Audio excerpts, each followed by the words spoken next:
সবজিগুলো তাজা মনে হয়, মাছগুলো জ্যান্ত মনে হয়। হ্যাঁ বন্ধুরা, বাংলা বাক্যে মনে হয় এই কথাটি থাকলে আমরা কিভাবে এ ধরনের বাক্যকে ইংরেজি করতে পারবো সেই বিষয়টাই আজকে দেখব।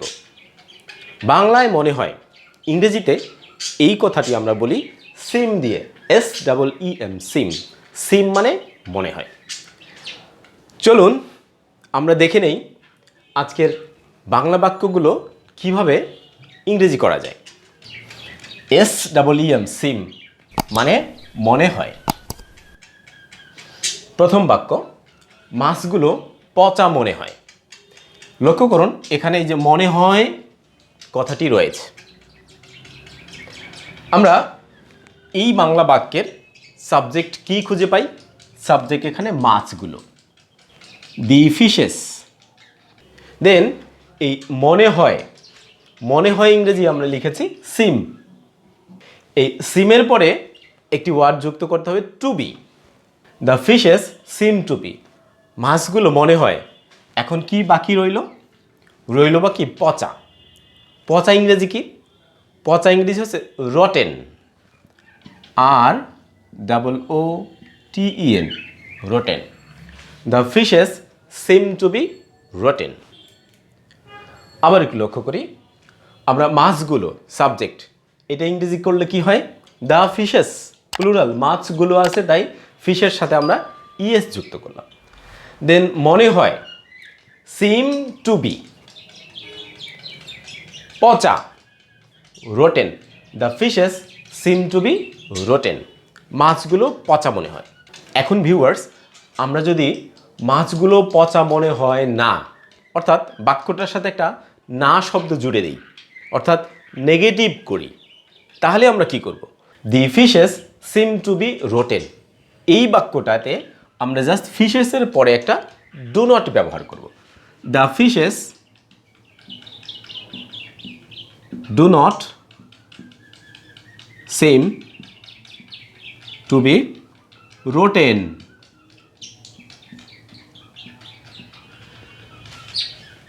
মাছগুলো পচা মনে হয়, the fishes seem to be rotten. মাছগুলোকে পচা মনে হয় না, the fishes do not seem to be rotten. আমরা মাছগুলোকে পচা মনে হয় সেটি লিখলাম, মাছগুলোকে পচা মনে হয় না সেটিও লিখলাম, the fishes do not seem to be rotten. Then আমরা যদি এখন প্রশ্ন করি, মাছগুলোকে কি পচা মনে হয়, এমন যদি প্রশ্ন করি, তাহলে আমরা কি করব? তাহলে আমরা সেন্টেন্সের শুরুতে ডু ইউজ করব। Do the fishes seem two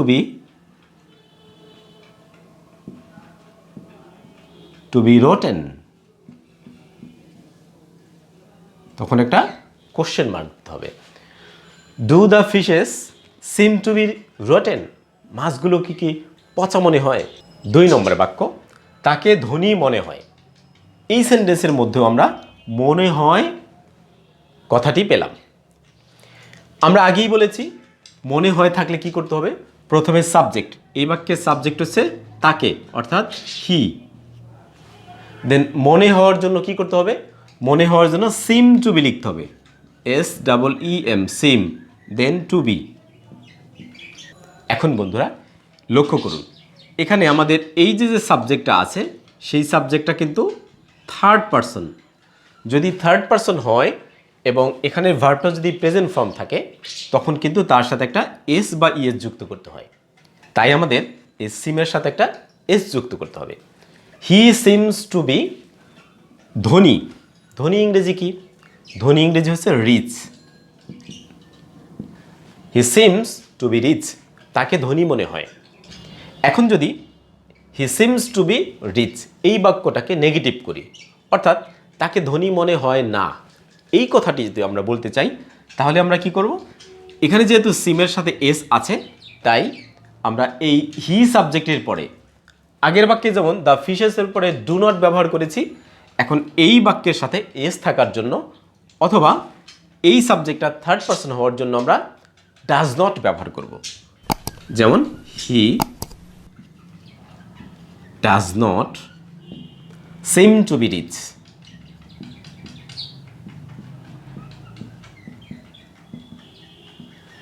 he does not seem to be rich, তাকে ধনী মনে হয় না। দেন তাকে কি ধনী মনে হয়? আমরা যদি প্রশ্ন করি অর্থাৎ ইন্টারোগেটিভ করি, তাহলে আমরা কি করতে পারি? তাহলে আমরা শুরুতে ডাজ ইউজ করব। কেন ডাজ ইউজ করব আগেই বলেছি। এই যে তাকে, তাকে third person singular number, third person singular number হলে ভার্বের সাথে এস বা ইএস যুক্ত করতে হয়। তাই থার্ড পারসন হওয়ার জন্য আমরা শুরুতে ডাজ ব্যবহার করব। Does he seem to be rich, does he seem to be rich, তাকে কি ধনী মনে হয়? 3 নম্বর বাক্য, লোকটিকে ক্লান্ত মনে হয়েছিল। লক্ষ্য করুন ভিউয়ার্স, উপরে 2টি বাক্য ছিল প্রেজেন্ট ফর্মে, মনে হয়, বর্তমানে দেখে মনে হয়, বর্তমান অবস্থাটা। দ্বিতীয় বাক্য ছিল তাকে ধনী মনে হয়, এটাও ছিল বর্তমান বা প্রেজেন্ট ফর্ম। কিন্তু ভিউয়ার্স, এই বাক্যটা খেয়াল করুন, লোকটিকে ক্লান্ত মনে হয়েছিল, হয়েছিল, ঘটেছিল, দেখেছিল, এইরকম ছিল অর্থাৎ অতীতকাল যদি বোঝায়, তাহলে আমরা এই সিমের সাথে একটা ইডি যুক্ত করব, অর্থাৎ এই সিম ভার্বটাকে পাস্ট ফর্ম করব। যেমন আমরা লিখে ফেলি লোকটি অর্থাৎ দি ম্যান, দেন মনে হয়েছিল, মনে হয় ইংরেজি কি বলেছিলাম? সিম। যেহেতু হয়েছিল পাস্ট ফর্ম আছে, তাই সিমেরও আমরা পাস্ট ফর্ম লিখব, SEEM, তার সাথে ED. The man seemed to be, কেমন মনে হয়েছিল? টায়ার্ড, ক্লান্ত, অর্থাৎ tired. The man seem to be tired, লোকটিকে ক্লান্ত মনে হয়েছিল। এখন আমরা যদি বলি লোকটিকে ক্লান্ত মনে হয়নি, অর্থাৎ নাবোধক করি, লোকটিকে দেখে ক্লান্ত মনে হয়নি, অর্থাৎ অতীতকালে নেগেটিভ। তাহলে আমরা কি করব? আমরা দি ম্যানের পরে আগের বাক্যে আমরা ডু নট ব্যবহার করেছি, ডাজ নট করেছি, এখন অতীতকাল হওয়াতে আমরা ডিড নট ব্যবহার করব। The man did not, the man did not. এখন আমাদের কিন্তু সিমের আর পাস্ট ফর্ম লাগবে না, যেহেতু আমরা ডিড পাস্ট ফর্ম একবার ইউজ করেছি, তাই সিমের আর পাস্ট ফর্ম প্রয়োজন হবে না। The man did not seem to be tired, the man did not seem to be tired, লোকটিকে ক্লান্ত মনে হয়নি। এখন আমরা যদি এটা কি কোশ্চেন করি, অর্থাৎ প্রশ্নবোধক বাক্যে রূপান্তর করি, তাহলে বাংলা আমরা কি বলবো?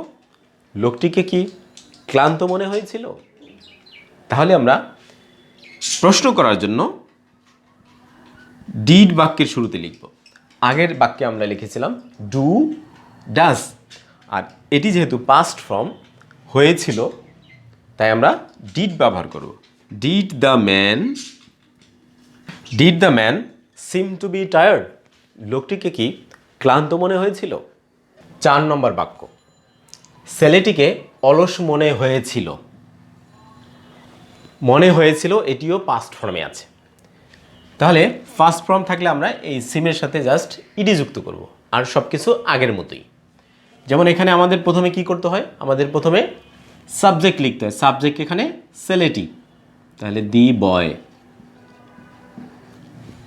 দেন মনে হয়েছিল অর্থাৎ সিমের সাথে ED, seemed, then to be, the boy seem to be অলস, idle, the boy seem to be idle, ছেলেটিকে অলস মনে হয়েছিল। এখন আমরা বলবো ছেলেটিকে অলস মনে হয়নি। তাহলে আমরা পাস্ট ফর্ম থাকার জন্য আমরা এই দ্য বয় সাবজেক্টের পর একটা ডিড নট ব্যবহার করব। The boy did not seem to be idle, the boy did not seem to be idle, ছেলেটিকে অলস মনে হয়নি।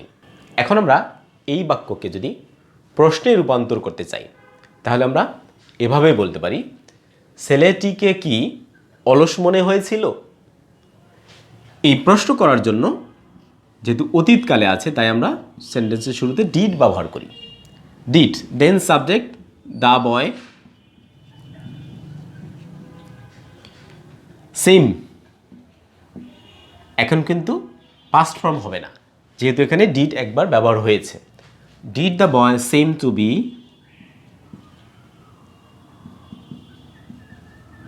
Question mark. যেহেতু এটি প্রশ্নবোধক বাক্য তাই অবশ্যই প্রশ্নবোধক চিহ্ন বা কোশ্চেন মার্ক দিতে হবে। Did the boy seem to be idle, ছেলেটিকে কি অলস মনে হয়েছিল? 5 নম্বর বাক্য, তাকে পরিশ্রমী মনে হয়। মনে হয় এটি কিন্তু প্রেজেন্ট ফর্মে আছে, অর্থাৎ আমরা প্রথমে সাবজেক্ট দিব হি, দেন মনে হয় প্রেজেন্ট ফর্ম অর্থাৎ সিম, এবং এই সিম প্রেজেন্ট ফর্ম ভার্বের সাথে আমরা একটা এস যুক্ত করব। যেহেতু আমাদের এই হিটা থার্ড পারসন হলে তারপরে প্রেজেন্ট ফর্ম যদি বসে তাহলে এস বা ইএস দিতে হয়, সিমের সাথে এস বসে। হি সিমস টু বি, পরিশ্রমী ইংরেজি হচ্ছে industrious. He seem to be industrious, তাকে পরিশ্রমী মনে হয়। এখন আমরা এটাকে নেগেটিভ করব, অর্থাৎ তাকে পরিশ্রমী মনে হয় না। এই না অর্থ আনার জন্য অর্থাৎ নেগেটিভ করার জন্য আমরা এই সাবজেক্ট হি এর পরে একটা ডাজ নট ব্যবহার করব। হি ডাজ নট সিম, এখন আর এস দিব না যেহেতু এখানে ডাজ ব্যবহার করেছি। To be industrious, he does not seem to be industrious, তাকে পরিশ্রমী মনে হয় না। এখন আবার প্রশ্ন ছুড়ে দেই, অর্থাৎ তাকে কি পরিশ্রমী মনে হয়?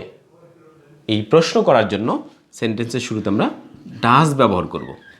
যেহেতু এটি প্রেজেন্ট ফর্ম তাই does, then subject he, then মনে হয় অর্থাৎ seem, does he seem to be industrious question mark. Does he seem to be industrious, তাকে কি পরিশ্রমী মনে হয়? হ্যাঁ বন্ধুরা, এই রকম মনে হয় বা মনে হয়েছিল এই ধরনের যত সেন্টেন্স, যত বাক্য আমরা পাবো সকল বাক্যকে ইংরেজিতে ঠিক এই স্ট্রাকচার বা এই গঠন ফলো করে আমরা ইংরেজিতে রূপান্তর করতে পারবো। আমি আর একটু বলছি কিভাবে আমরা করি। আমরা সাবজেক্ট লিখি, দেন প্রেজেন্ট ফর্ম হলে সিম লিখি, আর পাস্ট ফর্ম হলে সিমের সাথে একটা ইডি যুক্ত করি, দেন টু বি, সবসময় সবার সাথে সকল বাক্যে কিন্তু টু বি বসছে। দেন এখানে যে অলস বা যে অ্যাজেক্টিভটি থাকে অর্থাৎ যে গুণবাচক শব্দটি থাকে সেই গুণের নামটি এখানে বসে। আশা করি এইভাবে আমরা মনে হয় বা মনে হয়েছিল সকল ধরনের বাক্য ইংরেজিতে রূপান্তর করতে পারবো। বন্ধুরা, কেমন লাগলো আজকের আমাদের ক্লাস? আশা করি ভালো লেগেছে। ভালো মন্দ যাই লাগুক না কেন, এটি একান্তই আপনার নিজস্ব ব্যাপার। ভালো লাগুক মন্দ লাগুক সেই বিষয়টা কমেন্ট করে জানাতে পারেন। এতে হবে কি, এতে আমি আমার ভুল ত্রুটি সম্পর্কে জানতে পারবো, বা ভালো হলে আমি আরও ইন্সপিরেশন পাবো, অর্থাৎ উৎসাহ পাবো, এবং আমি নতুন নতুন ভিডিও তৈরি করতে নিজেকে ইনভলভ করব। আজ এই পর্যন্তই। সকলে ভালো থাকুন এই প্রত্যাশায় শেষ করছি। আল্লাহ হাফেজ।